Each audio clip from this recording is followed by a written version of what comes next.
Chapter 6 के ये questions को इग्नोर मत करना जैसे वो तुम्हें इग्नोर करती है। 4 मार्क्स का आने की उम्मीद है और इन्हीं क्वेश्चंस में से आपको क्वेश्चन मिल सकता है। So please make sure video को आप लाइक कर रहे हो, टेलीग्राम चैनल पे आपको इसकी पीडीएफ मिल जाएगी एंड स्टार्ट करते हैं अपन क्विकली चैप्टर नंबर 6 के इंपॉर्टेंट क्वेश्चंस। ठीक है सर। पहला क्वेश्चंस बेटा आपके लिए कौन सा है? CAN statutory auditor of rock limited is in the process of final assembly of audit file. Under what circumstances statutory auditor can make changes to the audit documentation during final assembly process? अब मेरी बात को ध्यान से सुनना। आपको date of audit report हो जाती है, उसके 60 डेज तक मिलते हैं ताकि आप audit final assembly of final audit file कर सकते हो। उसके लिए बेटा आपको कौन सा काम करना होता है? जो आप काम करते हो ना, ये एडमिनिस्ट्रेटिव नेचर का काम होता है। ठीक है, तो एडमिनिस्ट्रेटिव नेचर के कुछ एग्जाम्पल्स आपको इस क्वेश्चन में देने हैं। अच्छा, आप ऑडिट डॉक्यूमेंटेशन में चेंजेस कर सकते हो उन 60 डेज में, but that is of administrative nature. आप कोई नए ऑडिट प्रोसीजर अप्लाई नहीं करते हो, कोई नया ऑडिट एविडेंस आप ऑब्टेन नहीं करते हो। तो बेटा एडमिनिस्ट्रेटिव चेंजेस के कुछ एग्जांपल्स, बेटा ये 4 पॉइंट याद करके जाना। सर क्या? जो भी सुपरसीडेड डॉक्यूमेंट होते हैं उनको डिलीट कर, डिस्कार्ड कर, सॉर्टिंग कर, कोलेटिंग कर, क्रॉस रेफरेंसिंग कर वर्किंग पेपर्स की। जैसे फॉर एग्जांपल सेल के डॉक्यूमेंट सेल की फाइल में लगा, परचेज के डॉक्यूमेंट परचेज की फाइल में लगा, कोई उल्टा फुल्टा है तो सही कर दो उसको। Then signing off an complete checklist, आप चेकलिस्ट साइन कर रहे हो, उससे ऑडिट डॉक्यूमेंटेशन में कुछ चेंजेस नहीं हो रहे। And last point is very important, जिसपे आपको एक MCQ भी पूछा जा सकता है। तो पहले तो 3 पॉइंट याद कर लो सर, डिलीटिंग और discarding audit documentation, then sorting, collating and cross referencing working paper, signing off checklist of final assembly process. ठीक है, देन फोर्थ पॉइंट ध्यान से करना, documenting audit evidence that auditor has obtained, discussed and agreed with the relevant members of engagement team before the date of audit report। बेटा इस पे आपको MCQ मिल सकता है। बोलने की क्या कोशिश है कि आपने ऑडिट एविडेंस को आप डॉक्यूमेंट करो जो कि ऑलरेडी आपने ऑब्टेन कर लिया था before the date of audit report, सब कुछ उस पर डिस्कशन हो चुका था। एग्जाम्पल के लिए, क्लाइंट से आपने मेल पे कोई चीज़ मंगवाई थी, आपने उस पूरा उसका कंक्लूजन पे आ गए थे आप, बस वो मेल का प्रिंट आउट रहना रह गया था। वो प्रिंट आउट लगा सकते हो, अलाउड है, क्योंकि ये एविडेंस आपको डेट ऑफ ऑडिट रिपोर्ट से पहले मिल गया था। समझे क्या? This is administrative nature. Institute क्या करेगा, बिफोर की जगह आफ्टरवर्ड कर दिया ना, वो अलाउड नहीं है, वो अलाउड नहीं है भाई, वो अलाउड नहीं है। ठीक है, तो बेटा ये पॉइंट को ध्यान से पढ़ना। ठीक है, डन सर, फर्स्ट क्वेश्चन हमारा कंप्लीट हो गया। देन सेकंड क्वेश्चन में बेटा पूरी की पूरी कहानी है आपकी ओनरशिप ऑफ ऑडिट डॉक्यूमेंटेशन। क्या क्वेश्चन पूछा है कि क्लाइंट है ना, आपसे इंफॉर्मेशन मांग रहा है, आपसे वर्किंग पेपर मांग रहा है। आप तो क्या मैंडेटरी है? Answer is no. तो इसकी ऑडिटर कब कब क्लाइंट को शेयर कर सकता है, वो रिक्वायरमेंट बताओ। ये पूरा का पूरा क्वेश्चन आपसे पूछा है। तो बेटा आओ ना। तो ओनरशिप ऑडिट डॉक्यूमेंटेशन किसकी है? सर ऑडिटर की है। ऑडिटर की ये प्रॉपर्टी होती है। SQC 1 ऐसा बोलता है। ठीक है सर। ऑडिटर कंपल्सरी नहीं होता कि क्लाइंट को अपने वर्किंग पेपर शेयर करे, but he may at his description make portion और extract of audit documentation in only these condition. Sir क्या कंडीशन है? जब उसके वर्क की वैलिडिटी खराब ना हो, it does not undermine validity of audit work perform, और उसकी इंडिपेंडेंस हर्ट ना हो। ठीक है, सिंपल। ओनरशिप किसकी है? सर ओनरशिप हमारे ऑडिटर की है। क्लाइंट को कंपलसरी नहीं है शेयर करना। अगर आप शेयर कर रहे हो तो मेक श्योर कि आपके वर्क की वैलिडिटी खराब ना हो, आपकी इंडिपेंडेंसी हर्ट ना हो। इसी से रिलेटेड एक क्वेश्चन और क्या पूछ सकते हैं कि ब्रांच ऑडिटर है, तो ब्रांच ऑडिटर के जो वर्किंग पेपर है वो उसकी प्रॉपर्टी है, वो उसकी प्रॉपर्टी है भाई, उस पर मैंडेटरी नहीं है किसी को शेयर करना, वो भी ध्यान रखना। हाँ सर, ठीक है सर। देन आ जाओ आप नेक्स्ट क्वेश्चन की तरफ। During the audit of MNT limited, CA Shubh, the auditor discovers an issue with stock valuation. Okay, to ensure accuracy and reliability of his observation, CA Shubh needs to document the audit procedure, evidence collected and his observation thoroughly. ठीक है, documentation उसको करना है। In this situation, how does audit documentation help CA Shubh support his findings in audit in accordance with the standard on auditing? मतलब audit documentation उसकी कैसे help करेगा to support इस फाइंडिंग? बेटा पर्पस ऑफ ऑडिट डॉक्यूमेंटेशन पूछा, simple. ठीक है, purpose of audit documentation पूछा, कम से कम आपको 4 से 5 पॉइंट तो याद होने चाहिए। सिंपल वे में समझाता हूँ। देखो, पहली चीज, आप ऑडिट डॉक्यूमेंटेशन करके रखोगे ना, तो एंगेजमेंट टीम को प्लान एंड परफॉर्म ऑडिट करने में हेल्प रहेगा। सर कैसे? मैंने कहा जो भी एंगेजमेंट टीम होगी वो अकाउंटेबल होगी अपने काम के लिए, क्योंकि ऑडिट डॉक्यूमेंटेशन तो उनको मेंटेन करना ही पड़ेगा। हाँ सर, और जो बेटा रिव्यू होगा ना, जो सीनियर पर्सन होगा ना, वो उसको रिव्यू करना है जूनियर का, he will be able to discharge is review responsibility. अरे जो पर्सन है वो अकाउंटेबल हो जाएगा, क्यों? क्योंकि audit documentation is the basic thing, proof होता है कि उसने काम कराया नहीं कराया, तो अकाउंटेबिलिटी सेट हो जाएगी। साथ के साथ में जो पर्सन रिव्यू कर रहा है ना, उसको रिव्यू करने में हेल्प होगी, हाँ भाई पेपर दिखा दे रहे, ठीक है। इस तरीके से प्लान एंड परफॉर्म ऑडिट कर सकते हो।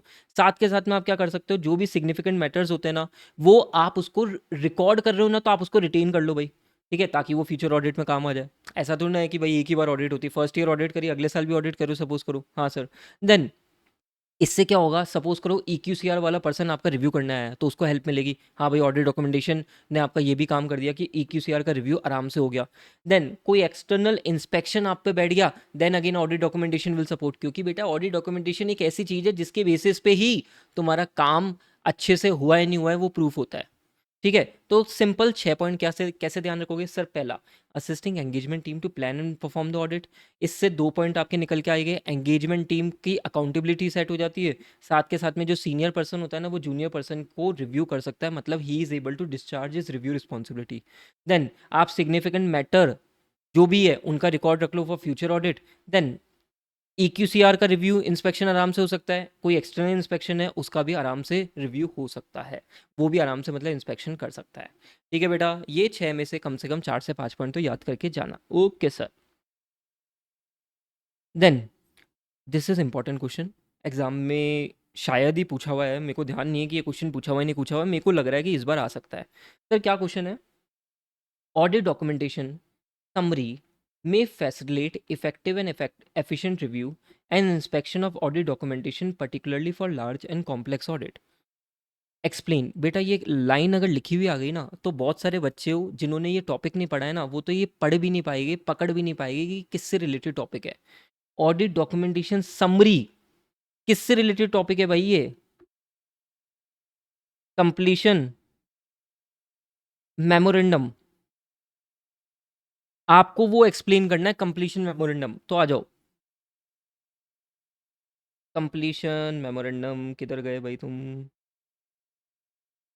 देखो इधर देखो, ऑडिटर क्या करता है, एक समरी बना लेता है। तो समरी किसकी बनाता है?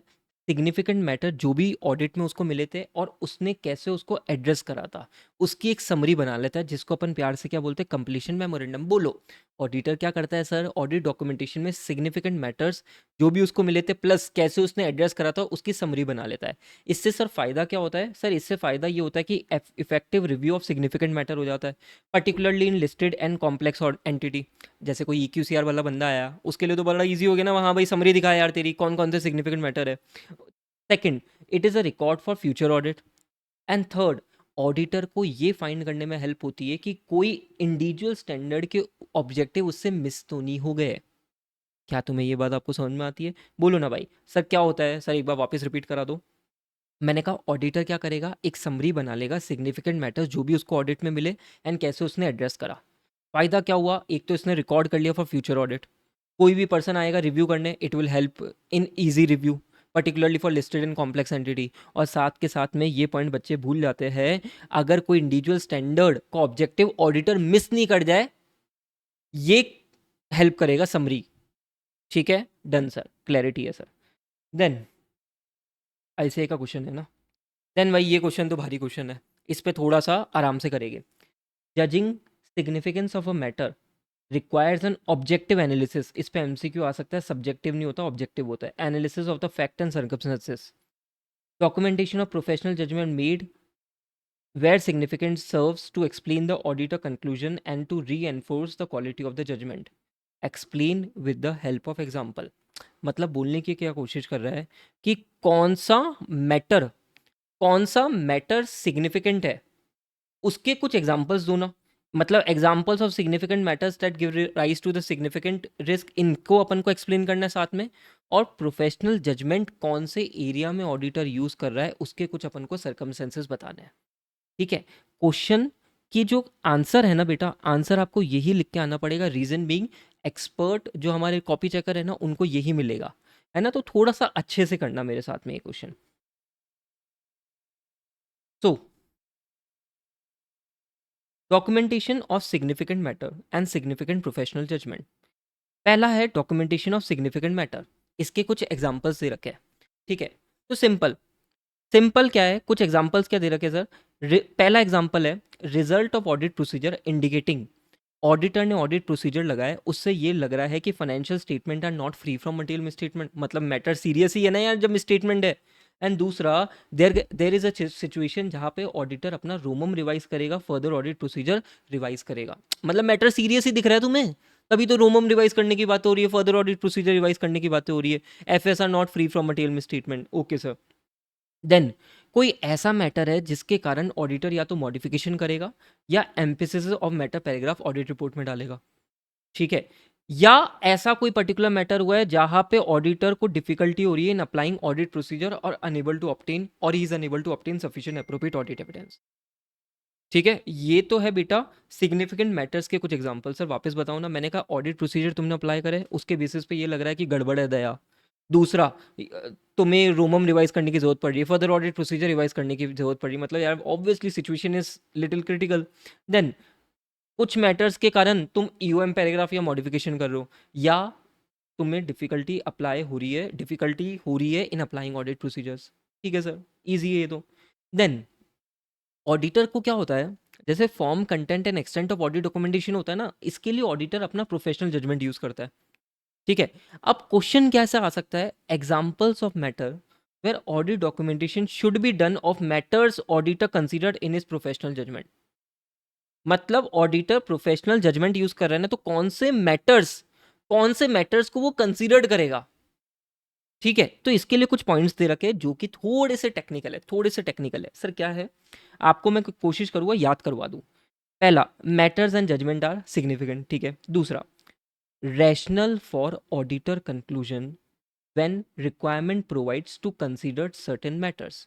जैसे आप बहुत सारे टॉपिक में पढ़ते हो ना, factors to be considered by the auditor, factors to be considered by the auditor, है ना।